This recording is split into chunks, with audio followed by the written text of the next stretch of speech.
Hello everyone, welcome to clarity ladder YouTube channel. ఈ వీడియోలో మనం reducible to exact differential equation యొక్క type 2 అనేది ఈ వీడియోలో మనం తెలుసుకుందాం.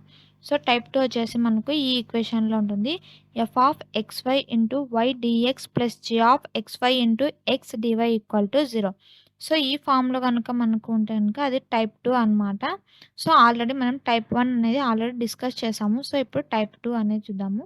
So solve x y square plus 2x square y cube dx plus x square y minus x cube y square of dy equal to 0.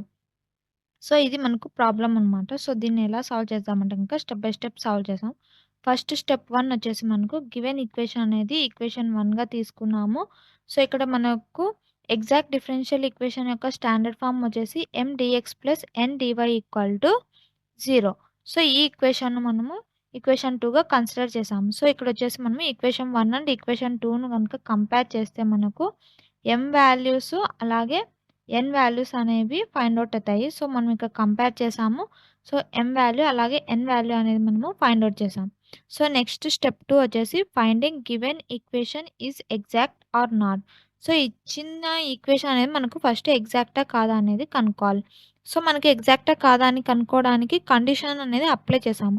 So ఇప్పుడు మనము not exact అనేది చూస్తున్నాం కాబట్టి కండిషన్ వచ్చేసి నాట్ ఎగ్జాక్ట్కు d M by y is not equal to N by x. So ఈ equation కనుక మనకు ట్రూ అయితే కనుక మనకు ఈ ఈక్వేషన్ అనేది నాట్ ఎగ్జాక్ట్ అవుతుంది. సో ఇక్కడ మనము ఫస్ట్ ఆల్రెడీ ఎం వాల్యూ ఎన్ వాల్యూ అనేది ఫైండ్ అవుట్ చేసాము. ఇప్పుడు ఎం బై వై అలాగే ఎన్ బై ఎక్స్ అనేది ఫైండ్ అవుట్ చేయాలి. సో ఇక్కడ బై వైలో మనము ఇక్కడ ఎం వాల్యూ అనేది సబ్స్టిట్యూట్ చేస్తున్నాము. సో ఎం వాల్యూ సబ్స్టిట్యూట్ చేసాము ఇక్కడ నుంచి మనము. సో ఎం వాల్యూ సబ్స్టిట్యూట్ చేసి విత్ రెస్పెక్ట్ టు వైతో అనేది మనము డిఫరెన్షియేట్ చేస్తున్నాం. సో వైతో డిఫరెన్షియేట్ చేస్తే కనుక మనకు ఎక్స్ వాల్యూస్ అనేవి కాన్స్టెంట్ అవుతాయి. సో ఇక్కడ ఎక్స్ అనేది కాన్స్టెంట్, ఇక్కడ ఎక్స్ స్క్వేర్ అనేది constant. So with respect to వైతో చేస్తున్నాం కాబట్టి వై స్క్వేర్ అనేది మనకు 2y అవుతుంది. విత్ రెస్పెక్ట్ టు వైతో చేస్తున్నాం కాబట్టి వై క్యూబ్ వచ్చేసి మనకు 3y స్క్వేర్ అవుతుంది. సో దీన్ని మనము సింప్లిఫికేషన్ చేసుకుని 2xy plus 6x square y square అనేది రాసుకున్నాం. సో ఇక్కడ ఎం బై వై వాల్యూ అనేది ఫైండ్ అవుట్ చేసాం. Next N by x value find out చేసాం. సో ఇక్కడ ఎన్ వాల్యూ అనేది మనము ఆల్రెడీ ఫైండ్ అవుట్ చేసాము. సో అది మనం సబ్స్టిట్యూట్ చేయాలి. సో ఎన్ వాల్యూ ఏదైతే ఉందో అది ఇక్కడ సబ్స్టిట్యూట్ చేసాము. సో సబ్స్టిట్యూట్ చేస్తే ఈ విధంగా రాసుకున్నాము. సో ఇక్కడ ఎక్స్‌తో మనము డిఫరెన్షియేట్ చేస్తున్నాము. So with respect to X కాబట్టి మనకి ఇక్కడ వై వాల్యూస్ అనేవి కాన్స్టెంట్ అవుతాయి. సో వై అనేది కాన్స్టెంట్, వై స్క్వేర్ అనేది కాన్స్టెంట్. సో వై స్క్వేర్ అనేది కాన్స్టెంట్. సో ఇక్కడ మనం విత్ రెస్పెక్ట్ టు ఎక్స్‌తో చేస్తున్నాం కాబట్టి ఎక్స్ స్క్వేర్ అనేది మనకి ఏమవుతుంది 2x అవుతుంది. అలాగే ఎక్స్ క్యూబ్ వచ్చేసి మనకు 3x స్క్వేర్ అవుతుంది. సో ఈ విధంగా మనం సింప్లిఫికేషన్ చేసుకుంటే 2xy minus 3x square y square అనేది మనకు ఎన్ బై ఎక్స్ వాల్యూ అనేది వస్తుంది. సో ఇక్కడ ఎం బై వై అలాగే ఎన్ బై ఎక్స్ వాల్యూ అనేది ఫైండ్ అవుట్ చేసాం. సో ఇక్కడ మనకు కండిషన్ వచ్చేసి నాట్ ఈక్వల్‌కు M by y is not equal to N by x అయితే కనుక మనకు ఈక్వేషన్ అనేది ఎగ్జాక్ట్ కాదని తెలుస్తుంది. సో ఇక్కడ మనకు M by y value 2xy plus 6x square y square వచ్చింది. ఎన్ బై ఎక్స్ వాల్యూ మనకు 2xy minus 3x square y square value వచ్చింది. సో ఈ రెండు కంపేర్ చేస్తే మనకు ఈక్వేషన్ అనేది నాట్ ఈక్వల్. సో ఈ నాట్ ఈక్వల్ వచ్చినాయి కాబట్టి వాల్యూస్ మనకు ఈక్వేషన్ అనేది ఎగ్జాక్ట్ కాదు. సో ఇక్కడ మనం ఎగ్జాక్ట్ కాదనేసి ఈక్వేషన్ ఫైండ్ అవుట్ చేసాం. సో నెక్స్ట్ స్టెప్ 3 వచ్చేసి మనకు finding integrating factor type. So integrating factor యొక్క టైప్ మనం ఎలా ఫైండ్ అవుట్ చేసామనుకుంటే మనకి ఇక్కడ 4 టైప్స్ అనేవి ఉంటాయి. సో ఈ 4 టైప్స్ వచ్చేసి ఫస్ట్ మనకు హోమోజీనియస్, సెకండ్ వన్ వచ్చేసి ఈ ఈక్వేషన్ పరంగా చూసాము. తర్వాత థర్డ్ వన్ వచ్చేసి మనకు ఫంక్షన్స్ ఓన్లీ ఎక్స్‌లో ఉండాలి. అలాగే టైప్ 4 వచ్చి మనకు ఫంక్షన్స్ ఓన్లీ వైలో ఉండాలి. సో మనము టైప్ 1, టైప్ 2, టైప్ 3, టైప్ 4 అలా ఒక్కొక్కటి ఫైండ్ అవుట్ చేసుకుంటూ వెళ్ళాలి. సో ఏదైతే గనుక మనకు సాటిస్ఫై అవుతదో కండిషను, సో ఆ టైప్ యొక్క ఇంటిగ్రేటింగ్ ఫ్యాక్టర్ అనేది ఇక్కడ మనము యూజ్ చేసాం. సో ఫస్ట్ నేను టైప్ 1 అనేది యూజ్ చేస్తున్నాను. సో ఫస్ట్ టైప్ 1 వచ్చేసి హోమోజీనియస్. సో హోమోజీనియస్ అంటే గనుక మనకు డిగ్రీస్ అనేవి సేమ్‌గా ఉండాలి. సో ఇక్కడ గివెన్ ఈక్వేషన్ ఏది ఇచ్చారో మనం ప్రాబ్లమ్‌లో అది తీసుకున్నాను. సో ఇక్కడ ఎం వాల్యూ అలాగే ఎన్ వాల్యూ అనేది ఆల్రెడీ మనం ఫైండ్ ఔట్ చేసాము ఈ ఈక్వేషన్ నుంచి. సో ఆ వాల్యూస్ అనేవి ఇక్కడ నేను ఎం వాల్యూ, ఎన్ వాల్యూ తీసుకున్నాము. సో, ఇక్కడొచ్చేసి మనకు డిగ్రీస్ వచ్చేసి ఎక్స్‌కు పవర్ 1 ఉంది. సో, ఇక్కడ వైకి పవర్ 2 ఉంది. సో, ఇక్కడ ఈ 2 మనకు మల్టిప్లికేషన్‌లో ఉన్నాయి. సో, మల్టిప్లికేషన్‌లో ఉన్నాయి కాబట్టి పవర్స్ అనేది యాడ్ చేసాము. యాడ్ చేస్తే 1 + 2 వచ్చేసి మనకు 3 అవుతుంది. సో, డిగ్రీ వచ్చేసి ఫస్ట్ 3 అనేది వచ్చింది. నెక్స్ట్ ఇక్కడ ఎక్స్‌కొచ్చేసి 2 ఉంది పవరు, వైకొచ్చేసి 3 ఉంది. సో, 2 + 3 ఏమవుతుంది మనకు 5 అవుతుంది. సో, ఎందుకు ఈ పవర్స్ యాడ్ చేస్తున్నామంటే గనుక మనకి ఇక్కడ ఇవి 2 మల్టిప్లికేషన్‌లో ఉన్నాయి కాబట్టి వాటి యొక్క పవర్స్ అనేది మనము యాడ్ చేస్తాము. సో, ఇక్కడ నెక్స్ట్ ఎన్‌లో కూడా చూస్తే ఇక్కడ 2 ఉంది. ఇక్కడ పవర్ 1 ఉంది. సో, ఈ 2 యాడ్ చేస్తే మనకేమవుతుంది 3 వస్తుంది. అలాగే ఇక్కడ 3 ఉంది. ఇక్కడ 2 ఉంది. సో, 2 యాడ్ చేస్తే మనకు 5 అవుతుంది. సో, 3, 5. సో, ఇక్కడొచ్చేసి మనకు డిగ్రీస్ అనేవి సేమ్‌గా వచ్చాయి. 3, 5, 3, 5. బట్ కానీ ఇది మనకు ఈక్వేషన్ అనేది హోమోజీనియస్ కాదు. సో, ఎందుకు అంటే గనక ఇక్కడ ఎక్స్ కనుక చూసుకుంటే మనకు పవర్స్ వచ్చేసి ఇక్కడ 2 ఉంది. ఇక్కడ 1 ఉంది. ఇక్కడొచ్చేసి మీకు 2 ఉంది. ఇక్కడ 3 ఉంది. ఇక్కడ టోటల్ 1, 3, 2 ఏమవుతుంది మనకు 3నే అవుతాయి. పవర్స్ వచ్చేసి 2, 3, 5 వస్తున్నాయి. సో, మనకిక్కడ ఆపోజిట్‌గా వస్తున్నాయి పవర్స్. సో, సేమ్ లేవు కాబట్టి మనము ఈక్వేషన్ అనేది ఏం చేస్తున్నాము? నాన్ హోమోజీనియస్‌గా కన్సిడర్ చేసాం. సో, నాన్ హోమోజీనియస్ అంటే గనుక నాట్ హోమోజీనియస్ ఈక్వేషన్. సో, ఇక్కడ సేమ్ ఇక్కడొచ్చేసి మనకు డిగ్రీస్ అనేవి సేమ్ కాదు కాబట్టి మనము ఈక్వేషన్ అనేది నాట్ హోమోజీనియస్ ఈక్వేషన్‌గా కన్సిడర్ చేసాము. సో, ఇక్కడ టైప్ 1 అనేది చెక్ చేసాము. సో, టైప్ 1 అనేది మనకు రాంగ్ అని తెలిసిపోయింది. సో, నెక్స్ట్ టైప్ 2 అనేది చెక్ చేస్తాం. సో, టైప్ 2 వచ్చేసి మనకి ఈ ఈక్వేషన్‌లో ఉండాలి. ఫస్ట్ ఇచ్చిన ఈక్వేషన్ తీసుకున్నాము. సో, దీని నుండి ఈ ఈక్వేషన్‌లోకి మనం సింప్లిఫై చేస్తే వస్తుందో లేదో ఫస్ట్ ఫైండ్ ఔట్ చేయాలి. సో, మనకి ఇక్కడొచ్చేసి ఈ ఈక్వేషన్ గనుక కన్సిడర్ చేస్తే ఇక్కడ మనకు y అనేది ఎక్స్‌ట్రా ఉంది. సో, ఇక్కడ మనకు y అనేది మిస్ అయింది. సో, ఇక్కడ x అనేది ఎక్స్‌ట్రాగా ఉంది. x అనేది మిస్ అయింది. సో, ఈ ఈక్వేషన్ మనం సాల్వ్ చేస్తే గనుక మనకు ఈ ఈక్వేషన్‌లోకి ఫస్ట్ వస్తుందో లేదో మనము ఫస్ట్ ఫైండ్ ఔట్ చేయాలి. సో, ఇక్కడ నేను ఆల్రెడీ సింప్లిఫై చేస్తున్నాను. సో, సింప్లిఫై చేస్తే మనకు ఇక్కడ y² ఉంది. ఇక్కడ y³ ఉంది. సో, నేను ఇక్కడ y² అనేది కామన్, సో, y² ఉంది. సో, ఇక్కడ y³ ఉంది. సో, వీటిల్లో మనం ఏం చేసుకోవచ్చు? y అనేది కామన్ తీయొచ్చు. సో, y కామన్ తీస్తే మనకి ఇక్కడ y వాల్యూ అనేది వస్తుంది. అలాగే ఇక్కడొచ్చేసి x అనేది కామన్ తీద్దాం. సో, ఇక్కడ x² ఉంది. x³ ఉంది. సో, వీటిలో నుంచి నేను x కామన్ తీస్తే నాకు ఇక్కడ x వస్తుంది. ఇక్కడ x² వస్తుంది. సో, మనకి x. సో, ఈక్వేషన్ అనేది సాటిస్ఫై అవుతుంది.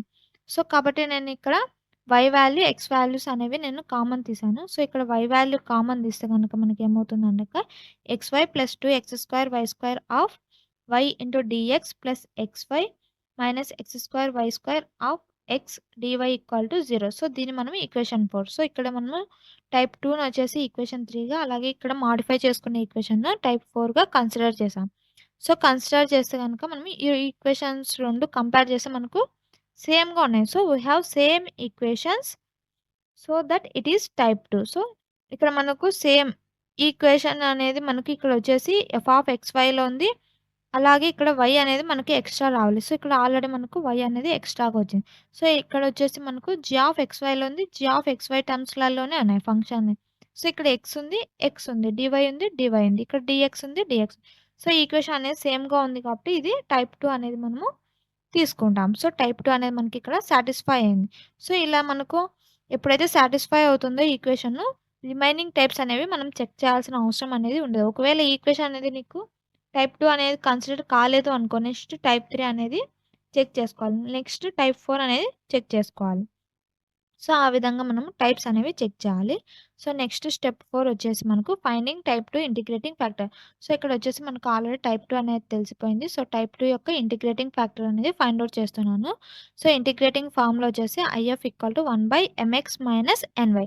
సో, ఫస్ట్ మనం mx వాల్యూ, తర్వాత ny వాల్యూ ఫైండ్ ఔట్ చేసి, తర్వాత mx - ny value find out చేసి IFలో వేస్తే గనుక మనకు IF వాల్యూస్ అనేవి తెలిసిపోతుంది. సో, ఫస్ట్ m వాల్యూ తీసుకున్నాను.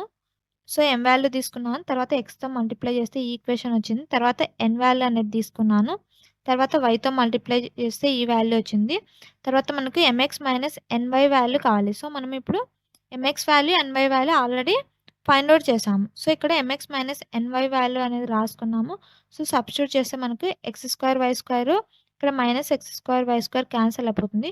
సో, ఇక్కడ 2x³ y³ అలాగే plus x³ y³. So, x³ y³ x³ y³ ఉంది. సో, ఇక్కడ 2 ఉంది. ఇక్కడ 1 ఉంది. సో, 2 యాడ్ చేస్తే గనుక మనకు 3x³ y³ అనేది వస్తుంది. సో, ఈ వాల్యూని మనము ఐఎఫ్‌లో సబ్స్టిట్యూట్ చేయాలి. సో, సబ్స్టిట్యూట్ చేస్తే ఏమొస్తుందో చూద్దాం.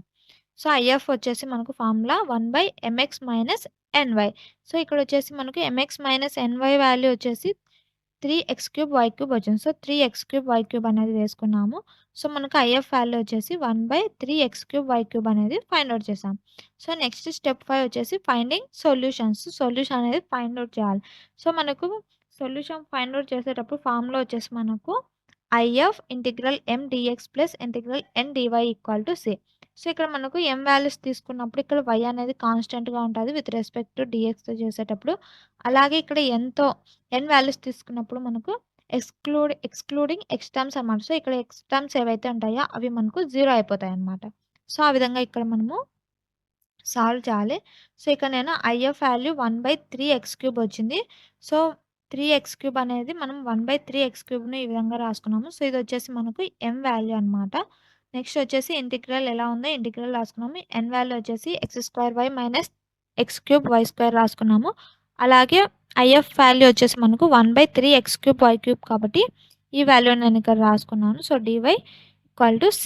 సో, ఈ విధంగా నేను m వాల్యూస్‌ను, n వాల్యూస్‌ను అలాగే ఐఎఫ్ వాల్యూస్‌ని నేను సబ్స్టిట్యూట్ చేశాను ఈక్వేషన్‌లో.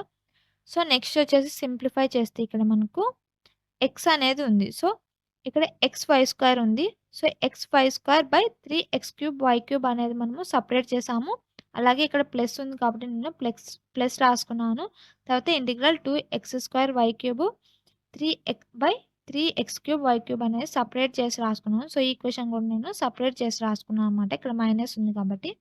సో, అలా సెపరేట్ చేసి రాసుకున్నాక ఏవైనా క్యాన్సల్ ఉంటే కనుక క్యాన్సల్ ఔట్ చేస్తాము. సో, క్యాన్సల్ చేస్తాను. సో, ఇక్కడ వచ్చేసి x ఉంది, x³ ఉంది. x³ క్యాన్సల్ అయితే మనకి ఇక్కడ x² మిగులుతుంది. సో, y² క్యాన్సల్ అయితే y మిగులుతుంది. సో, ఇక్కడ 1/3x² అనేది మిగులుతుంది.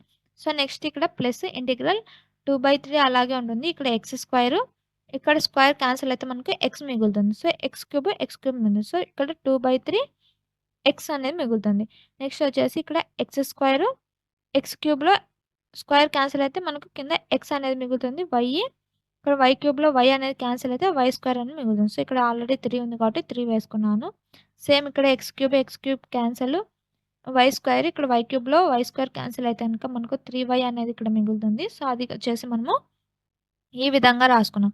సో, ఇక్కడ వచ్చేసి ఏవైతే కాన్స్టెంట్ టర్మ్స్ ఉన్నాయో సో, కాన్స్టెంట్ టర్మ్స్ అనేవి నేను ఇంటిగ్రల్ నుంచి బయటికి తీశాను. సో, రిమైనింగ్ టర్మ్స్ అనేవి నేను ఇంటిగ్రల్ లోపల అనేది రాసుకున్నాను. సో, రాసుకున్నాక ఇక్కడ మనకు y టర్మ్స్ అనేవి కాన్స్టెంట్స్. సో, ఆల్రెడీ మనకు ఫార్ములాలో తెలుసు.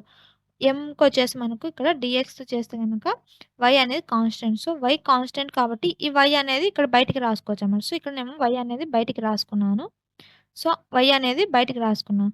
సో, నెక్స్ట్ వచ్చేసి ఏం చేసాము, ఇక్కడ 2/3 అనేది బయటికి రాసుకున్నాము. సో, ఇక్కడ y టర్మ్స్ ఏం లేవు. సో, x టర్మ్సే ఉన్నాయి కాబట్టి x టర్మ్స్ ఒకటి రాసుకున్నాను సేమ్. నెక్స్ట్ ఇక్కడ వచ్చేసి మనకు excluding x terms. So, excluding x terms అంటే గనుక మనకి x వాల్యూస్ అనేవి 0 అవుతాయి. సో, x వాల్యూ అనేది నీకు ఇక్కడ 0 అవుతుంది. సో, x టర్మ్స్ అనేవి మనకు 0 అవుతాయి కాబట్టి ఈ టోటల్ నీకేమవుతుంది 0 అవుతుంది.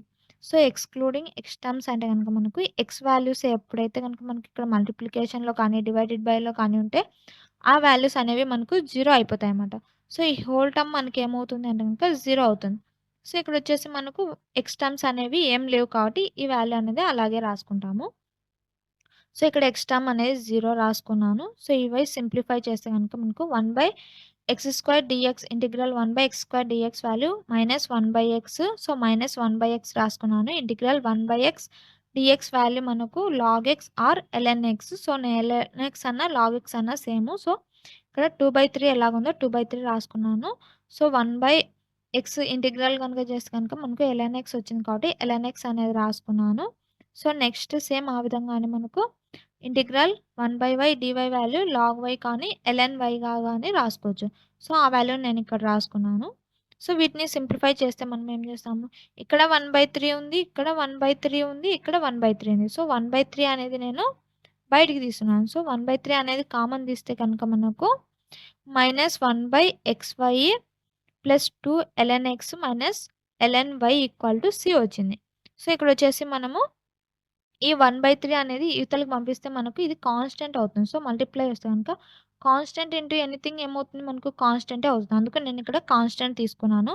సో, ఇక్కడొచ్చేసి మనకు ఎక్స్ స్క్వేర్ ఉంది. సో, లాగరిథంలో ఉంది కాబట్టి ఇది ఇవతలకొస్తే మనకు ఎక్స్‌కి పవర్ అవుతుంది. సో, ln ఎక్స్ స్క్వేర్ తీసుకున్నాము. ln y minus 1/xy equal to C. So, ఇక్కడ ln x square by y. So, x square ఇక్కడ మైనస్‌లో ఉంది కాబట్టి బైలో తీసుకున్నాను. Minus 1/xy equal to C. So, ఈ వీడియో గనుక మీకు నచ్చినట్టయితే లైక్ చేయండి, షేర్ చేయండి అండ్ సబ్స్క్రైబ్ చేయండి.